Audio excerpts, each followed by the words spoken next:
We're at the box office here and look at Superman's second week here. And yeah, it seems that Superman is doing pretty well at the box office despite all of the people saying the movie was. It seems this is the first time will get woke, go broke, did not succeed this time because usually if a movie gets woke, it goes broke. 90% of the time that movie fails, that movie doesn't do too well. It bombs at the box office. Let's look at Snow White, let's look at Thunderbolts, let's look at, many other movies, but it seems that, there is a certain amount of wokeness that audiences will tolerate. And, you can see that with Wicked, with Barbie, which is a movie that's not made $1 billion, but we live in a reality of a movie about freaking Barbie dolls made $1 billion as well. But Superman is still the number one movie.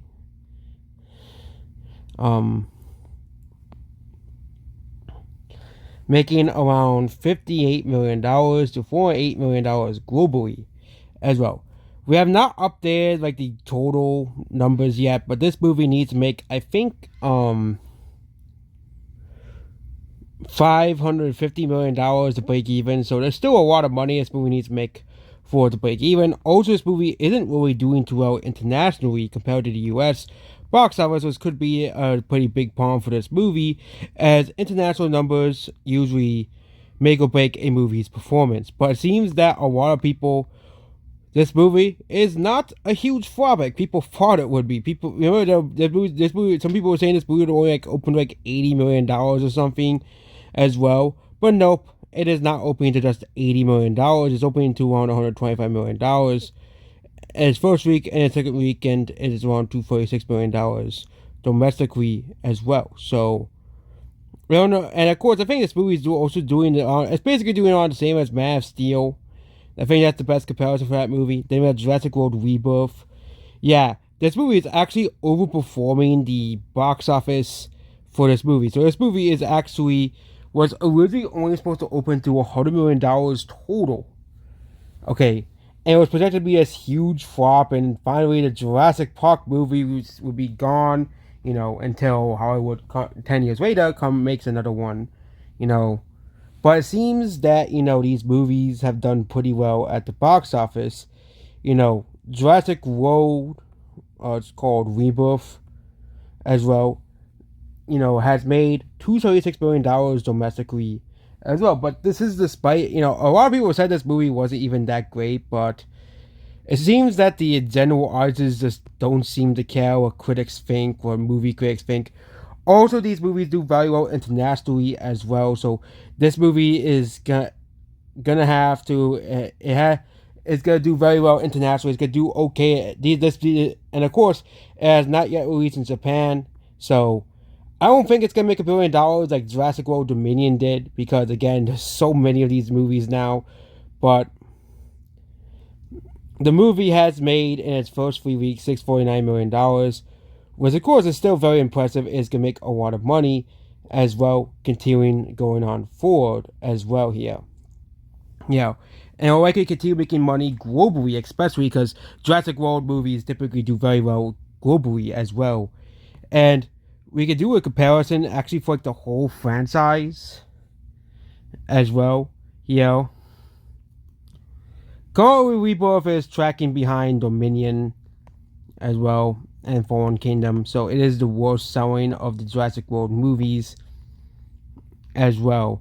But it is supposed to be the first in a new series of Jurassic Park movies, what I heard as well. But I think the nostalgia flair of the Jurassic World trilogy, for the Jurassic World, Fallen Kingdom, Dominion, and Jurassic World, has kind of fallen off a lot, and it's going to need to it's going to need to really cement itself differently from the original Jurassic Park movies.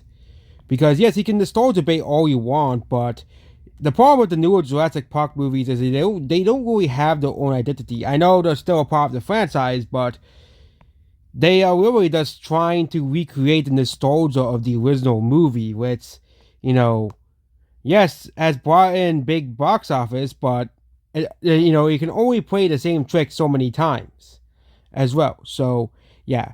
But this movie is, of course, doing much better than anybody thought it would be doing as well. So, yeah. So if an average movie on this would have been performing actually worse on 231 million, so it's actually performing better than the average movie around its opening. So that's actually a pretty strange thing. But again, it did release during a holiday weekend, so you know,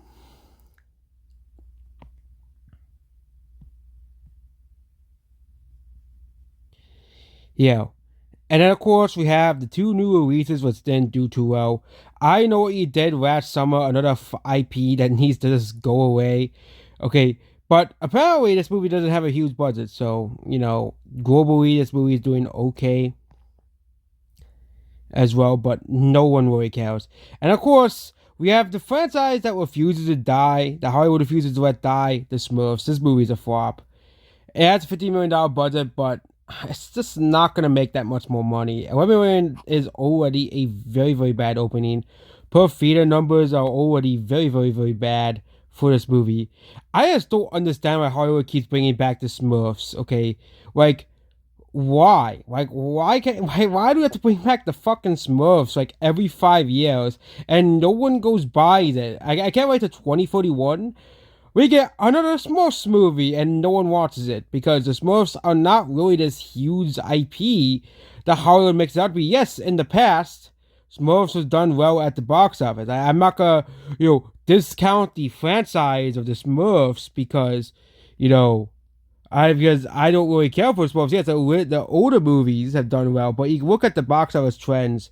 Every movie has done worse than the last one. Okay, the live action Smurfs was, I think, were a massive mistake, and this is how Hollywood killed this IP because no one really liked these movies. Okay, and you can definitely see the massive declines for each entry in the Smurfs franchise because Hollywood is, instead of making an animated Smurfs movie where it's would have done very well at the box office, they decided to make these live action movies that nobody cares about, and you know I really do think that Hollywood really screwed up the Smurfs franchise because, kind of like Star Wars, almost no one cares about the Smurfs anymore. Then we have F1, the movie, and the movie is going to probably pass $500 million globally as well here. The movie has become a big hit at the box office as well. It is still doing very, very well at the international box office as well here. And it's going to likely pass $500 million globally as well by the end of its box office run. So, overall, F1, the movie, has done very, very well domestically and has done as I expected it to do internationally as well. So, that $500 million worldwide, I think, is still a huge possibility to happen. So, How to Train Your Dragon, another movie, it's going to pass $600 million globally. I think this movie is outgrossing the original How to Train Your Dragon trilogy, which I think is pretty insane if you really think about it. Okay, you know, you know, this is the remake versus all of the movies in the franchise. And so, and going out of this, we can compare, you could do the adjustment for inflation stuff as well, but people can, I'm gonna no longer say that no one wants live action remakes because every single time these movies live action movies release, they always make so much money.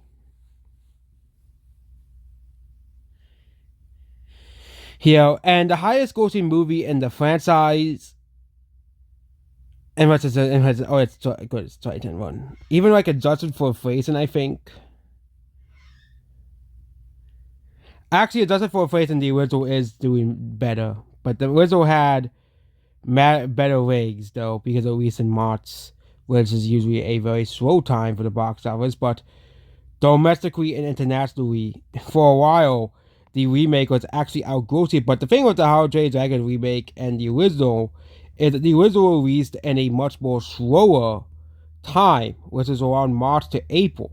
Okay, as well. Also, the original had word of mouth because no one was expecting the original movie to do very well. It only opened to $43 million, and it had pretty insane legs for all of April because, again, there was not really any movies released in April compared to the, summer box office where there's tons and tons of movies, every week. How to Train Your Dragon has to compete with F1. It has to compete with Superman.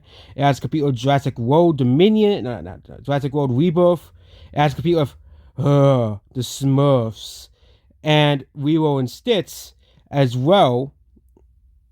Which is still in the list, by the way, but but there's a lot of huge movies this summer, so yeah. So Eddington, a movie that no one cares about, is not doing too well at the box office. Oh, but it was on the Sundance Festival, but no one is going to go see it as well. Also, Poor Bison, they are falling off. Yeah, I would be ashamed to be a box office flop too, so yeah. Yeah, but it has made $4 million domestically as well. But yeah, next we have Elio, which is still Pixar's lowest grossing movie of all time. I know it technically passed Onward, but Onward had COVID. Elio does not have COVID, so I bet if Onward had a full box office, and had a full box office, because Onward opened to $40 million. Okay, it will have eventually made around $100 million domestically. Okay, yeah. You can see by day 14 when Elio, it was kicked out of theaters very, very soon because COVID was, pretty big, and they shut down all the theaters around like its second weekend. So Onward didn't really have a second weekend.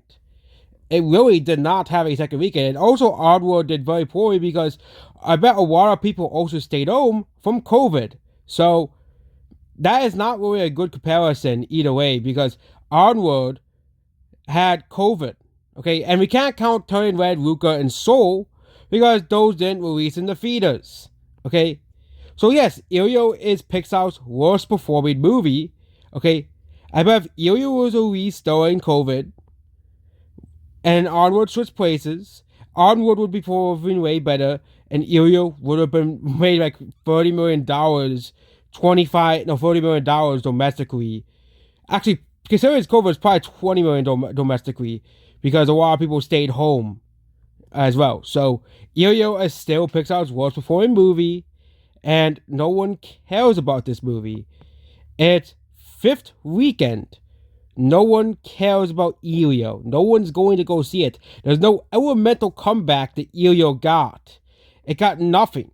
Okay? And no TikTok saves it as well. No one cares about Elio. Okay? Yeah. Okay? No one cared about Elio. Okay? Then we have Lilo and Stitch, which has made $1 billion. Yes. So I was asked for like the past 12 hours debate if this movie hit $1 billion, but guess what? Unlike the Minecraft movie, it actually got the international numbers it needed to hit $1 billion.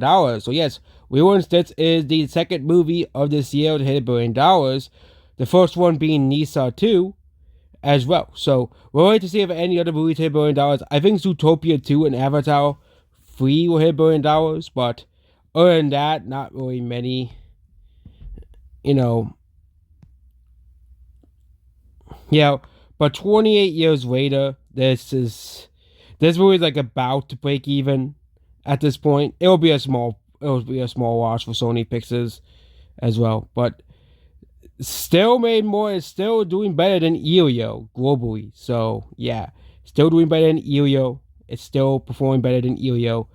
That flop that keeps flopping, and of course another huge flop is Mission Impossible: The Final Reckoning. Yes, huge flop for Paramount Pictures as well here. I just don't understand why they had to spend so much money in this movie. But hey, it is the final Mission Impossible movie, so I don't think they really care if the movie flops or not, because this is supposed to be the final entry. But again, just remember, we're told by all these people that Tom Cruise is the last real movie star, blah, blah, blah. Okay, that bullshit every single time. But his only really successful movie to have crossed $1 billion is Top Gun Maverick. Okay, Mission Impossible Final Reckoning is just another IP they just keep, bringing back over and over again, and people just really just don't care for Mission Impossible anymore. It's an IP that people don't really care for, just like a Fast and the Furious. And I'm glad they are finally just ending the IP and saying no more Mission Impossible, no more Fast and the Furious, because they know eventually these franchises have to end. Don't worry, in 20 years they'll be brought back for some reason, because they want to play on this, because that's how Hollywood is. They want to play on nostalgia as well. Don't be surprised if like John Wick is brought back, Mission Impossible for a whole new cast, and of course Fast and the Furious, because of how successful that franchise was in the past as well. Yeah, yeah. But there's also there's a bold, other franchises that, like Jurassic Park and Despicable Me, that they keep making movies and entries to. But I think even Despicable Me / Minions, people will eventually get sick of seeing them.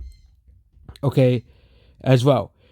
And same thing with Jurassic Park and Jurassic World. Now it's called Jurassic World, but Jurassic World is on its fourth entry. It's already not doing too well compared to the previous movies as well. But yeah, this was this video here. Goodbye.